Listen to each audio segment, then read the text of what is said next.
Kau berfirman dan sembuhkanku.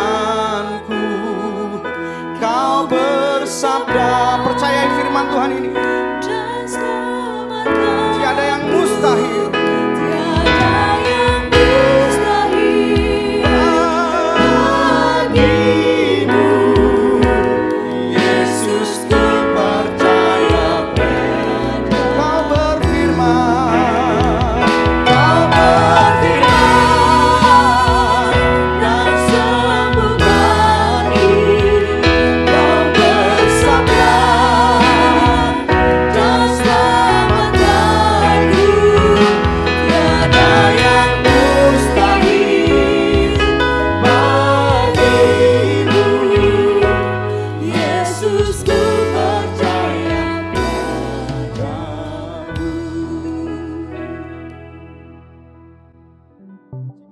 Saudara dan saya adalah murid-murid Tuhan Yesus di zaman ini yang akan dipakai Tuhan sebagai pembawa pesan dari Pentakosta ketiga.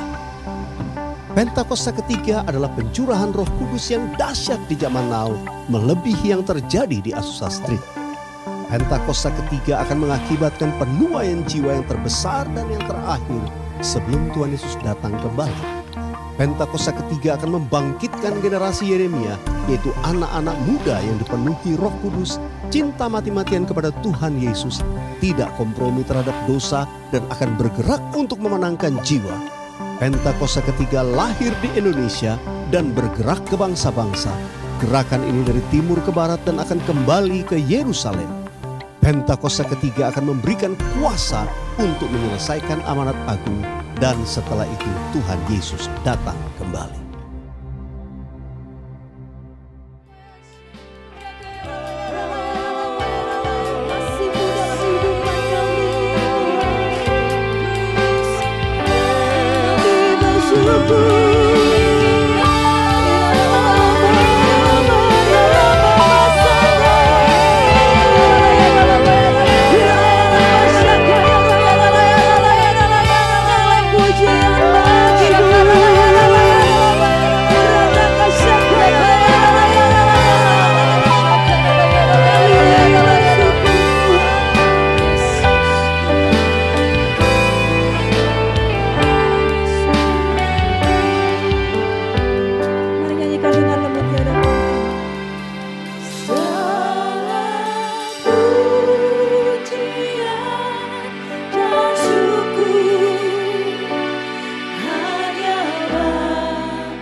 Shalom semuanya.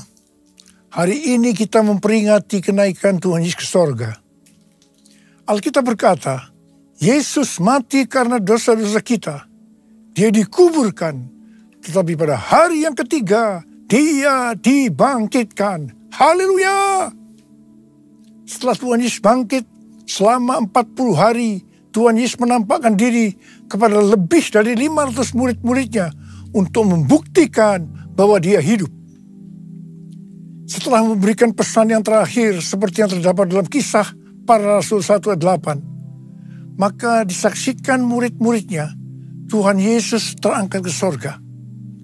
Saya percaya kalau kita berada di sana waktu itu, kita pasti akan sama dengan murid-murid Tuhan Yesus yang melihat bahwa Tuhan Yesus bertambah tinggi. Ketika mereka melihat ke bawah, ternyata kaki Tuhan Yesus sudah tidak menyentuh tanah lagi. Perlahan, tapi pasti Tuhan Yesus terangkat ke sorga. Makin lama makin kecil, sampai ada awan yang menutupi dan hilang dari pandangan mata. Sementara mereka terheran-heran melihat ke langit, maka ada 2 orang yang berpakaian putih di dekat mereka yang berkata, "Hai orang-orang Galilea, mengapakah kamu berdiri melihat ke langit? Yesus ini yang terangkat ke sorga meninggalkan kamu akan datang kembali dengan cara yang sama seperti kamu melihat Dia naik ke sorga." Dari ayat ini saya percaya kalau yang melihat Tuhan Yesus naik ke sorga adalah murid-murid Tuhan Yesus, maka yang akan melihat Tuhan Yesus turun dari sorga adalah murid-murid Tuhan Yesus. Amin. Tuhan Yesus berkata dalam Yohanes 14 ayat 1-3, "Janganlah gelisah hatimu, percayalah kepada Allah, percayalah juga kepadaku. Di rumah Bapa-Ku banyak tempat tinggal. Jika tidak demikian, tentu aku mengatakannya kepadamu. Sebab aku pergi ke situ untuk menyediakan tempat bagimu.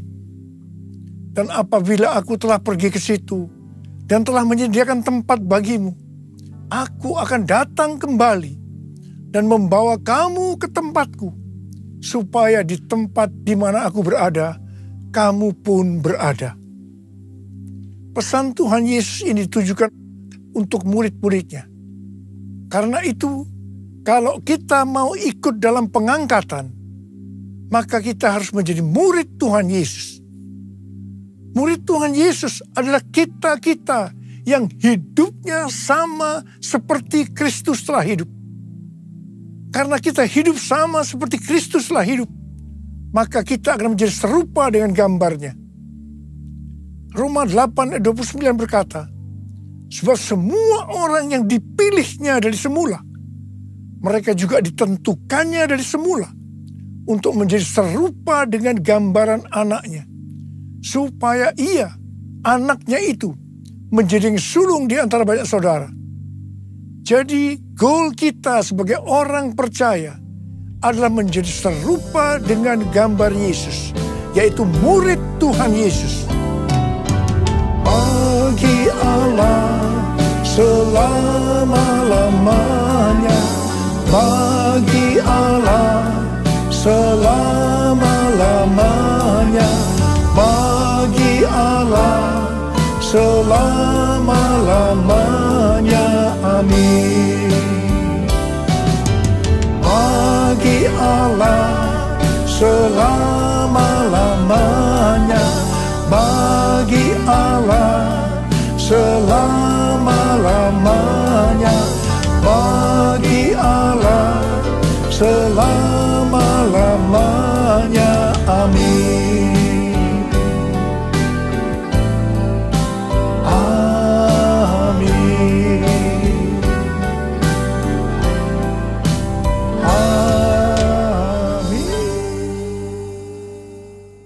Ibrani 7 ayat 25 berkata, "Karena itu ia sanggup juga menyelamatkan dengan sempurna semua orang yang oleh Dia datang kepada Allah.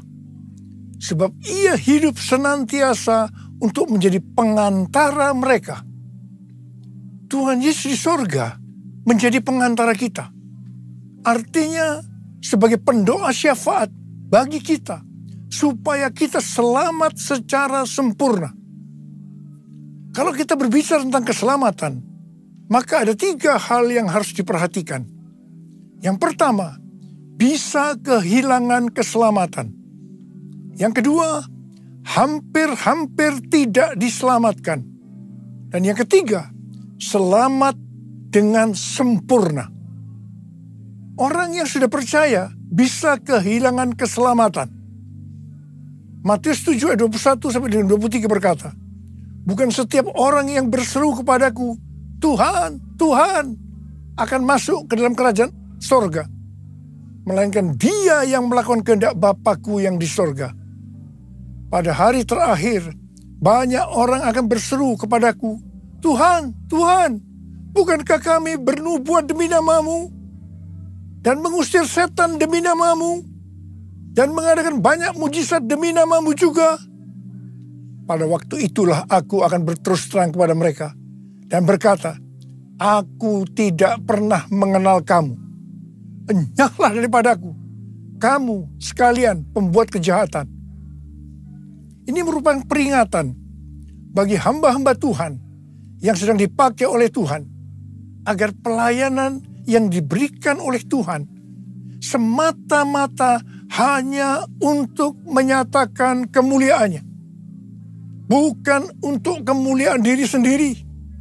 Bukan untuk mencari keuntungan pribadi. Bukan untuk popularitas. Di mana ini semua bisa mengakibatkan hilangnya keselamatan. Contoh seorang murid yang kehilangan keselamatannya adalah Yudas. Yudas mengikut Yesus begitu lama. Bahkan dicatat dalam Lukas 9 ayat 1 sampai dengan 6. Ia bersama murid-muridnya yang lain pernah melakukan berbagai mujizat dan pelayanan kesembuhan.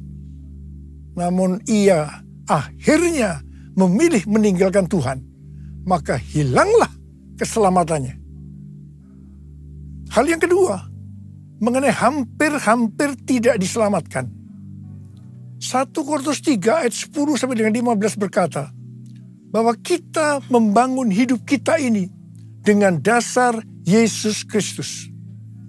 Pertanyaannya, bahan apa yang kita gunakan untuk membangun kehidupan kita ini? Apakah dengan bahan emas, perak, batu permata, ataukah dengan bahan kayu, rumput kering, atau jerami? Semua ini akan nampak pada hari Tuhan, saat pekerjaan kita diuji dengan api. Jika pekerjaan kita tahan uji, artinya tidak terbakar karena terbuat dari bahan emas, perak, dan batu permata, maka kita akan mendapat upah. Tetapi sebaliknya, kalau pekerjaannya itu terbakar karena bahan yang digunakan adalah kayu, rumput kering, atau jerami, maka akan menderita kerugian. Selamat sih selamat, tetapi seperti keluar dari dalam api. Artinya hampir-hampir tidak diselamatkan. Hampir-hampir tidak diselamatkan dapat diartikan, yang pertama, kehilangan upah atau pahala. Yang kedua, kedudukan yang rendah di sorga. Yang ketiga, kehilangan kesempatan pelayanan dan kekuasaan di sorga. Yang keempat, kehilangan kemuliaan dan kehormatan di hadapan Allah. Mari, saya akan mengajak saudara untuk memperhatikan dengan serius pekerjaan pelayanan kita, juga termasuk kualitas kehidupan. Jangan menjadi orang Kristen yang acuh tak acuh, agar kita mendapatkan upah di sorga. Yang mau katakan amin. Tuhan Yesus berada di sorga untuk mendoakan kita agar mendapatkan keselamatan yang sempurna. Bukan untuk kehilangan keselamatan, atau bukan hampir-hampir tidak diselamatkan. Supaya doa Tuhan Yesus ini terjadi, maka sesuai 2 Petrus 1 ayat 5 sampai dengan 11 dikatakan bahwa kita harus dengan sungguh-sungguh berusaha untuk menambahkan kepada iman kita kebajikan. artinya berbuat baik. Kemudian ditambahkan lagi pengetahuan. Kemudian tambahkan lagi dengan penguasaan diri. Tambahkan lagi dengan ketekunan. Tambahkan lagi dengan kesalehan yang artinya hidup kudus. Tambahkan lagi kasih akan saudara-saudara seiman. Dan tambahkan lagi kasih akan semua orang. Kalau kita melakukan ini semua dengan sungguh-sungguh, maka kita akan lebih mengenal Tuhan Yesus Kristus. Dan kita tidak akan pernah tersandung. Dengan demikian, kita akan dikaruniakan hak penuh untuk memasuki kerajaan kekal, yaitu kerajaan Tuhan dan Juru Selamat kita, Yesus Kristus.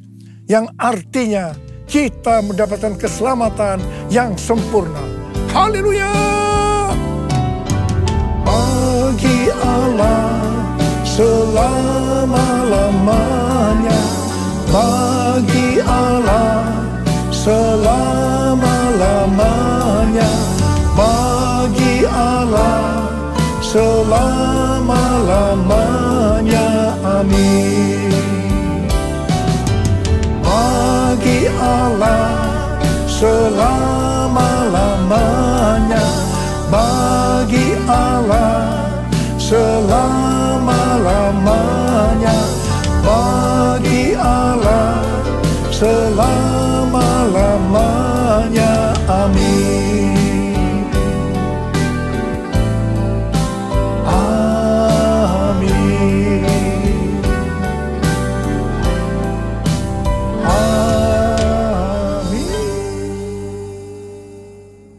Pesan yang terakhir dari Tuhan Yesus untuk murid-muridnya sebelum ia terangkat ke sorga terdapat dalam Kisah Para Rasul 1 ayat 8 yang berkata, tetapi kamu akan menerima kuasa kalau Roh Kudus turun ke atas kamu, dan kamu akan menjadi saksiku di Yerusalem dan di seluruh Yudea dan Samaria dan sampai ke ujung bumi. Setelah memberikan pesan yang terakhir ini, Tuhan Yesus naik ke sorga. Setelah itu, apa yang dilakukan oleh murid-muridnya? Mereka pergi ke Yerusalem dan berkumpul di ruang atas atau kamar loteng. Mereka melakukan ini karena Tuhan Yesus yang menyuruh mereka agar tidak meninggalkan kota Yerusalem. Karena mereka akan dilengkapi dengan kekuasaan dari tempat tinggi.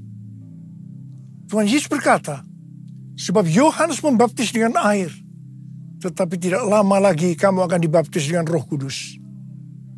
Murid-murid yang berkumpul berjumlah sekitar 120 orang. Kisah Para Rasul 1 ayat 14 bagian A berkata, mereka semua bertekun dengan sehati dalam doa bersama-sama. Artinya, mereka berdoa, memuji dan menyembah Tuhan dalam unity siang dan malam. Ini adalah prinsip restorasi Pondok Daud. Ini adalah prinsip menara doa. Pada hari raya Pentakosta, jadi 10 hari setelah mereka berkumpul itu, tiba-tiba turunlah dari langit suatu bunyi seperti tiupan angin yang keras yang memenuhi seluruh rumah di mana mereka duduk. Dan tampaklah kepada mereka lidah-lidah seperti nyala api yang bertebaran dan hinggap pada mereka masing-masing. Maka penuhlah mereka dengan Roh Kudus. Lalu mereka mulai berkata-kata dalam bahasa-bahasa lain seperti yang diberikan oleh Roh itu kepada mereka untuk mengatakannya. Itu adalah bahasa roh. Orang yang dibaptis dengan Roh Kudus atau dipenuhi Roh Kudus, tanda awalnya adalah berbahasa roh. Setelah itu murid-murid Tuhan Yesus dipakai secara luar biasa untuk melakukan amanat agung. Tanda dan mujizat menyertai pelayanan mereka. Peristiwa ini disebut sebagai Pentakosta yang pertama. Pentakosta yang pertama ini dahsyat. Sebab dalam kurun beberapa ratus tahun, sekitar 70% dari dunia yang dikenal waktu itu, yaitu yang berada di bawah kekaisaran Romawi, menjadi Kristen. Pertanyaannya, apakah amanat agung sudah selesai? Jawabannya Belum. Karena itu pada tahun 1906, kembali Roh Kudus dicurahkan di Azusa Street yang disebut sebagai Pentakosta yang kedua.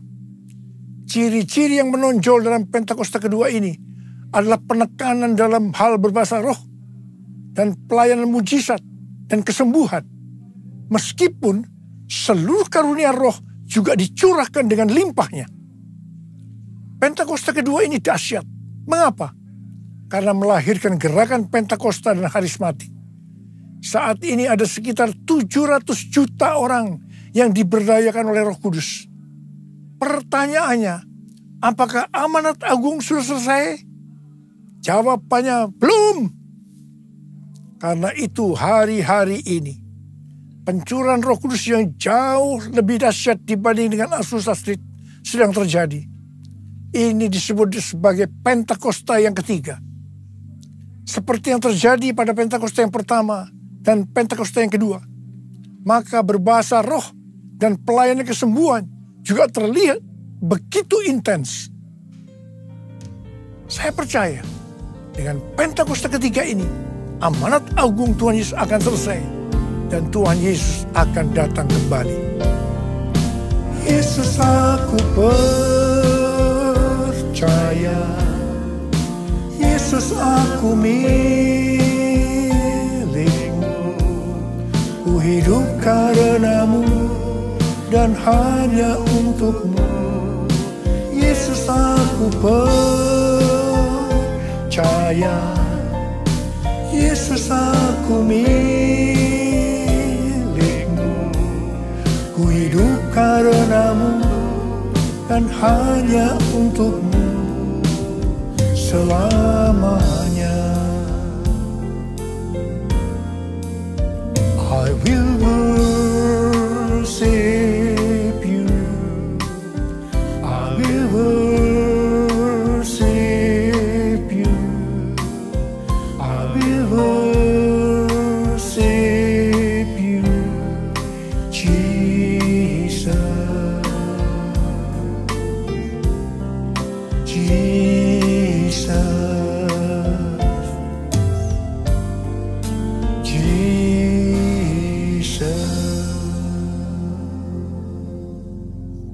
Rasul Paulus berkata dalam 1 Korintus 14 ayat 5a, aku suka supaya kamu semua berkata-kata dengan bahasa roh.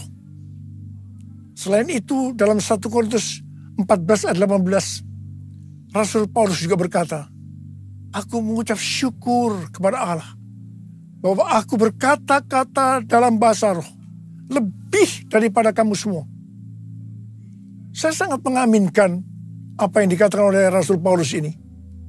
Dan saya juga berdoa agar apa yang dikatakan oleh Rasul Paulus ini juga terjadi pada kita.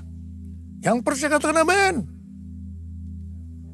Apa yang terjadi kalau kita berbahasa roh? Yang pertama, kita akan lebih berani bersaksi tentang Yesus. Kita ingat Petrus, di mana sebelum dia dibaptis Roh Kudus dengan tanda awal berbahasa roh, dia pernah menyangkal Yesus sebanyak 3 kali sebelum ayam berkokok. Setelah dibaptis Roh Kudus dan berbahasa roh, dia berani bersaksi tentang Tuhan Yesus. Tidak peduli akan disesah atau dipenjarakan. Yang kedua, kalau kita berbahasa roh, maka sesuai dengan 1 Korintus 14 ayat 4a dikatakan, siapa yang berkata-kata dalam bahasa roh, ia membangun dirinya sendiri. Yang artinya kalau kita berbahasa roh, kita akan membangun iman kita. Yang ketiga, kalau kita berbahasa roh, kita akan lebih merasakan hadiratnya dan lebih intim dengan dia. Karena ketika kita berbahasa roh, kita berkata-kata kepada Allah, bukan kepada manusia.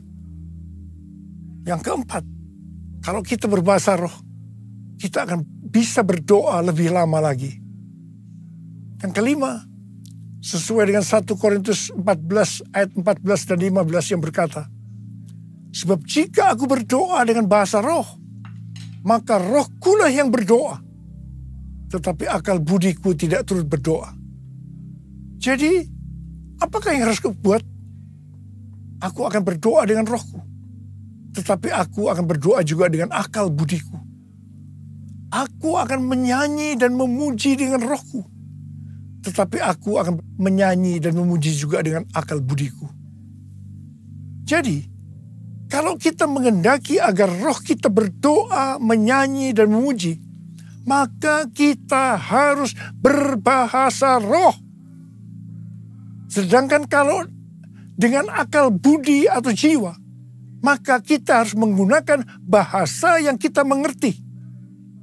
Mari, bagi yang mau melakukan, katakan bersama saya, amin. Sekarang Tuhan Yesus berada di sorga, duduk di sebelah kanan Allah Bapa. Tuhan Yesus berpesan kepada kita, aku datang segera. Waktu Tuhan Yesus ditanya oleh murid-muridnya, apa tanda kedatanganmu dan tanda kesudahan dunia ini? Salah satu jawabannya seperti yang tertulis dalam Matius 24 ayat 14. Dan Injil kerajaan ini akan diberitakan di seluruh dunia menjadi kesaksian bagi semua bangsa. Sesudah itu barulah tiba kesudahannya. Karena itu Tuhan memberikan tugas kepada kita sebagai murid-muridnya untuk menjadikan semua bangsa itu menjadi murid Tuhan Yesus. Ini adalah amanat agung dari Tuhan Yesus. Salah satu visi dari Empower 21 bahwa pada hari Pentakosta tahun 2033 setiap orang akan mendapatkan kesempatan untuk berjumpa secara autentik dengan Tuhan Yesus melalui kuasa dan kehadiran Roh Kudus. Rick Warren dari Southern Baptist Church mendapatkan bahwa tahun 2033 adalah goal untuk menyelesaikan amanat agung. Karena itu, mari kita perhatikan yang sungguh-sungguh satu dekade ke depan ini, yaitu dari tahun 2023 sampai dengan tahun 2033. Tahun 2033 adalah peringatan penginjilan yang ke-2000 tahun. Peringatan kematian, kebangkitan, dan kenaikan Tuhan Yesus ke sorga yang ke-2000 tahun.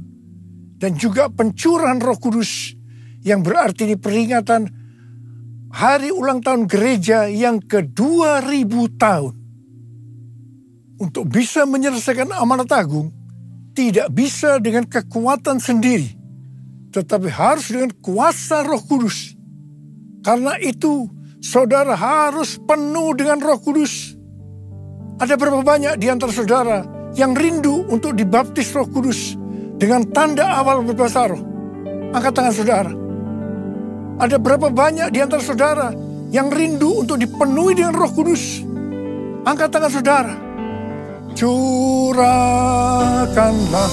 kuasa-Mu Tuhan, mujizat terjadi di tempat ini. Curahkanlah kuasa-Mu Tuhan, mujizat terjadi sekarang ini. Curahkan ya Tuhan, curahkanlah kuasa-Mu Tuhan, mujizat terjadi di tempat ini. Curahkanlah kuasa-Mu Tuhan, mujizat terjadi sekarang ini. Mujizat terjadi sekarang ini. Mujizat terjadi sekarang ini. Sembah Dia. Kurana masyana labakana marabara marabara marabara. Uriana labara marabara marabara marabara. Uriana labara marabara marabara marabara. Curahkan Roh-Mu Tuhan, curahkan Roh-Mu Tuhan. Baptis mereka dengan Roh Kudus dengan tanda awal berbahasa roh ya Tuhan. Terima, terima, terima, terima, terima. Penuhi mereka dengan Roh-Mu, penuhi mereka dengan Roh-Mu ya Tuhan. Uriana labara marabara marabara marabara. Uriana labara marabara marabara marabara. Oh, ramasykana marabara. Curahkanlah kuasa-Mu Tuhan, mujizat terjadi di tempat ini. Curahkanlah kuasa-Mu Tuhan, mujizat terjadi sekarang ini. Mujizat terjadi sekarang ini. Mujizat terjadi sekarang ini.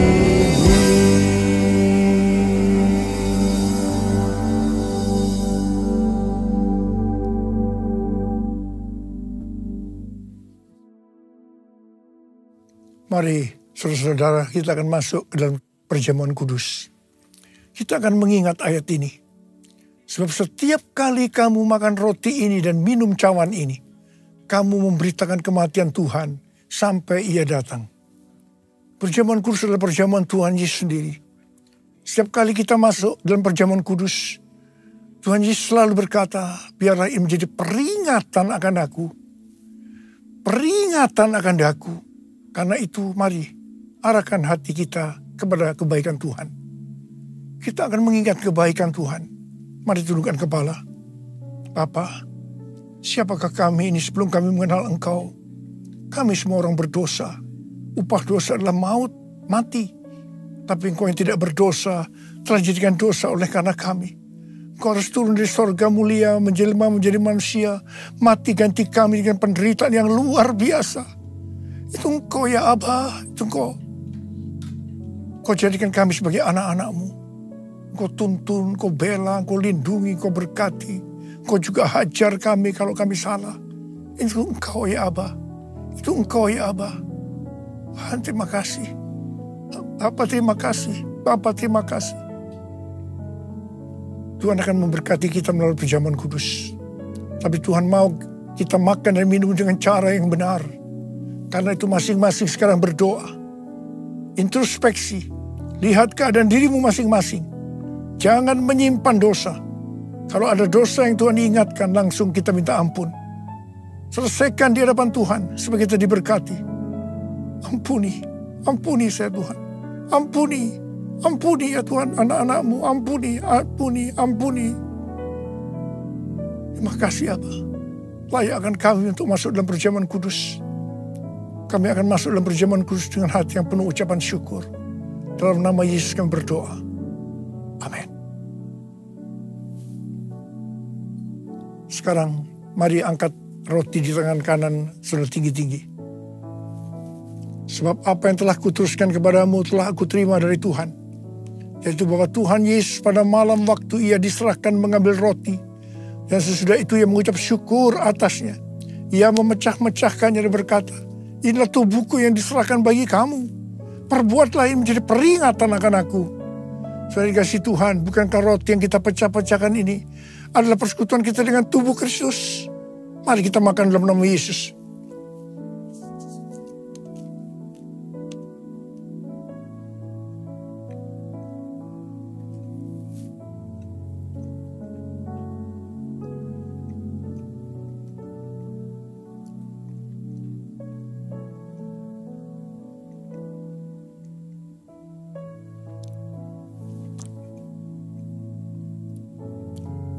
Sekarang angkat cawan di tangan kanan saudara tinggi-tinggi. Mungkin juga yang mengambil cawan sesudah makan lalu berkata, cawan ini adalah perjanjian baru yang dibatalkan oleh darahku. Perbuatlah ini setiap kali kamu meminumnya menjadi peringatan akan aku. Tuhan dikasih Tuhan. Bukankah cawan pengucapan syukur yang atasnya kita ucapkan syukur adalah persekutuan kita dengan darah Yesus. Mari kita minum dalam nama Yesus.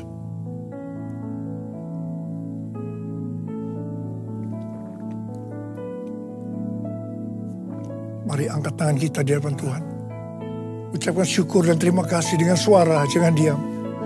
Tuhan terima kasih ya Tuhan. Terima kasih. Terima kasih ya Tuhan. Terima kasih. Kurialala bala bara bara bara bara. Kurialala bala bala bala bala bala bala. Angkat tangan saudara.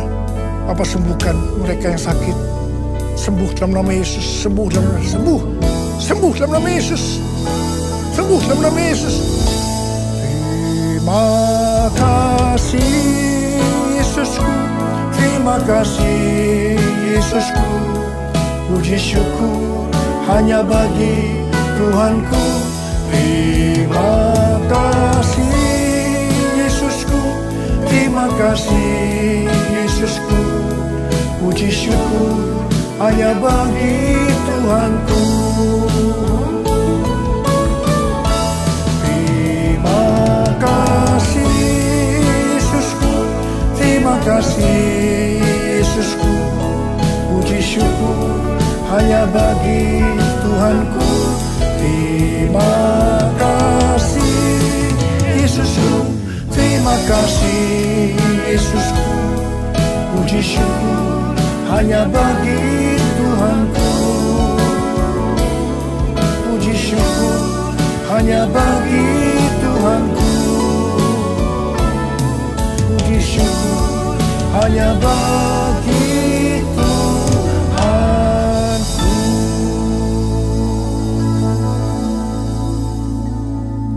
Sekarang terimalah berkat Tuhan. Kasih karunia berlimpah-limpah daripada Allah Bapa dalam Anak yang tunggal Yesus Kristus. Persekutuan yang manis dengan Roh Kudus menyertai saudara sekalian mulai hari ini. Sampai Tuhan Yesus datang menjemput kita di awan-awan dan bahkan sampai selama-lamanya. Yang percaya bersama-sama katakan, amin.